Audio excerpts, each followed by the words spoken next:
சங்கர ஜெய ஜெய சங்கர. நம்ம பெரியவா channel subscribe பண்ணுங்க. சுவாரஸ்யமான லீலைகளை நிகழ்த்தி நம்மளுக்கான வாழ்வியல் தத்துவத்தை சொல்லி கொடுத்து தானும் வாழ்ந்து காட்டியவர் மகா பெரியவா. அப்படிப்பட்ட ஒரு சுவாரஸ்யமான நிகழ்வை தான் இந்த பதிவில் பார்க்க போகிறோம். ஸ்ரீ சந்திரமௌலீஸ்வரருக்கு தினமும் ஸ்ரீ ருத்ர திரிசதி அர்ச்சனைக்கு நிறைய வில்வம் எடுத்து அர்ச்சனை செய்வாளாம் மகா பெரியவா. வாடாத பூச்சு அரிக்காத 3 இலைகளோட கூடிய வில்வ தளங்கள் மட்டும்தான் பூஜைக்கு சேர்த்துக்கணும். ஒரு தடவை என்னாச்சா, காஞ்சிபுரத்தில் பூஜைக்கான வில்வம் கிடைக்கிறது ரொம்பவும் அபூர்வமான விஷயமா இருந்ததாம். சிவன் கோவில்களில் வில்வ மரம் இருந்தாலும் அது சிவனுடைய சொத்தாச்சே, அதை எடுக்கிறது மகா பாவம். அதையும் அதை பூஜைக்கு மறுபடியும் உபயோகப்படுத்துறது ரொம்ப ரொம்ப பாவம். இதை எப்படியாவது பெரியவா கிட்ட தெரியப்படுத்தணும் அப்படின்னு ஒரு தொண்டர் மெல்ல பேச்ச ஆரம்பிச்சாராம். காஞ்சிபுரத்தில் வர வர வில்வ மரங்கள் வெறும் கிளை தான் இருக்கு, பச்சை பசேல்னு இலையே காணோம் அப்படின்னு சொன்னாராம் அந்த தொண்டர். அப்படியா, ஹிந்தி பண்டிட்டை கேளே அப்படின்னு சொன்னாராம் மகா பெரியவா. ஆமா, ஹிந்தி பண்டிட் என்ன சர்வஜரா என்ன? அவருக்கு ஹிந்தி, சமஸ்கிருதம், இங்கிலீஷு, தமிழ் இந்த மாதிரி பாஷை தானே தெரியும், வில்வமரம் தெரியுமா என்ன? உள்ளுக்குள்ளேயே அழுத்துண்டாராம் அந்த தொண்டர். ஆனாலும் பெரியவாளோட ஆக்னியாச்சே, மீற முடியுமா என்ன? பண்டிட் கிட்ட போனாராம் அந்த தொண்டர். பண்டிட் சுவாமி, காஞ்சிபுரத்துல வீடுகளை தவிர வேற எங்கேயாவது வில்வ மரம் இருக்கான்னு தெரியுமோ? உங்களை கேட்க சொல்லி பெரியவா உத்தரவு அப்படின்னு சொன்னாராம் அந்த தொண்டர். ஹிந்தி பண்டிட்டுக்கு உடம்பெல்லாம் சிலிர்த்து போச்சாம். 10 நாளைக்கு முன்னாடி தான் இவர் ஒரு முனிசிபல் பார்க்கில் உட்கார்ந்து ஒரு முஸ்லிம் ஆசிரியருக்கு ஹிந்தி டியூஷன் சொல்லி கொடுத்துட்டு இருந்தாராம். பார்க் அப்படின்னாலே நம்ம ஊரில் கவனிக்கப்படாம காஞ்சி போன 1-2 செடிகளை தவிர வெறும் குப்பையும் குளமுமாக தானே இருக்கும். இதுவும் அப்படித்தான் இருந்துதான்.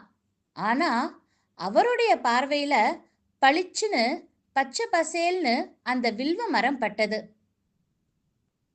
அட, பார்க்கில் வில்வ மரம் கூட வளர்க்கிறாளா என்ன அப்படின்னு அந்த பண்டிட் அன்னைக்கு நினைச்சது இப்போ அவருக்கு ஞாபகம் வந்ததாம்.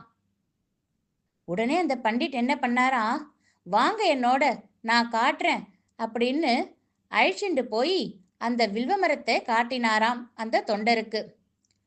அதுக்கப்புறம் ரொம்ப நாளுக்கு அந்த மரத்தினுடைய வில்வ தளங்கள் தான் பூஜைக்கு பயன்பட்டது.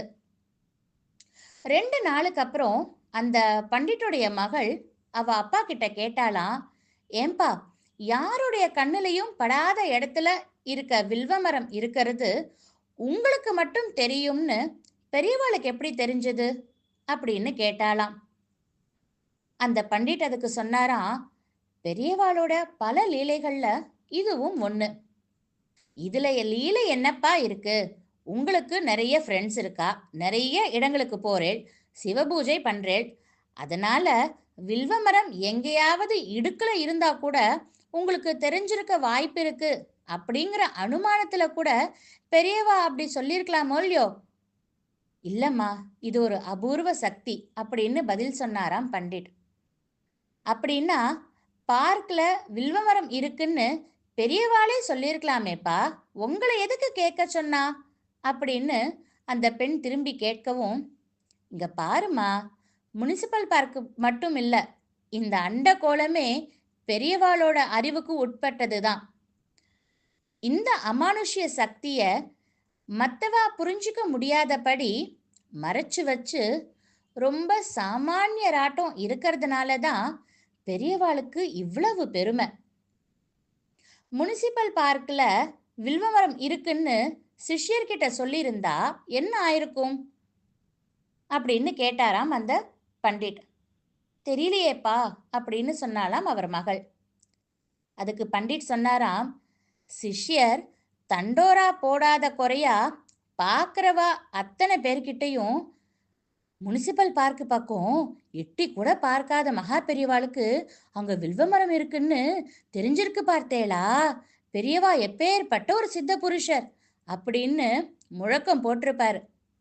அதை தவிர்க்கிறதுக்காகத்தான் என்ன ஒரு கருவியா உபயோகப்படுத்தி என் மூலமா வரட்டுமேன்னு எனக்கு கௌரவம் கொடுத்து என்னை முன்னுக்கு தள்ளி விட்டுட்டு தன்னை இந்த சம்பவத்திலிருந்து சுத்தமா மறைச்சுண்டுட்டார் பாத்தியா? அதுதான் மகா பெரியவா. கண்கள்ல கண்ணீரோட அப்பாவும் மகளும் பெரியவாளின் லீலைகளை ரசிச்சனராம். இந்த உலகத்துல நடக்கிற எந்த ஒரு காரியத்திற்கும் ஏதோ ஒரு காரணம் இருக்கு. அந்த காரணத்தை நம்மளை போன்ற சாதாரண மனிதர்களால கண்டிப்பா புரிஞ்சுக்க முடியாது. அதை புரிய வைக்கத்தான் மகா பெரியவா மாதிரி ஒரு மகா புருஷர் நம்மளுக்கு அனுதினமும் அனுகிரகம் பண்ணிண்டும் நம்மளை வழி நடத்திண்டும் இருக்கா. நாம அவ காட்டுற வழியில நடந்தாலே போதும். ஏன்னா பாதையும் அவளுடையது, பயணமும் அவளுடையது. நாம பக்தி மட்டும் பண்ணா போறோம். பெரியவா நம்மளை கைய பிடிச்சி நம்ம எங்க போய் சேரணுமோ அங்க கொண்டு போய் சேர்த்துருவா. ஹர ஹர சங்கர, ஜெய ஜெய சங்கர.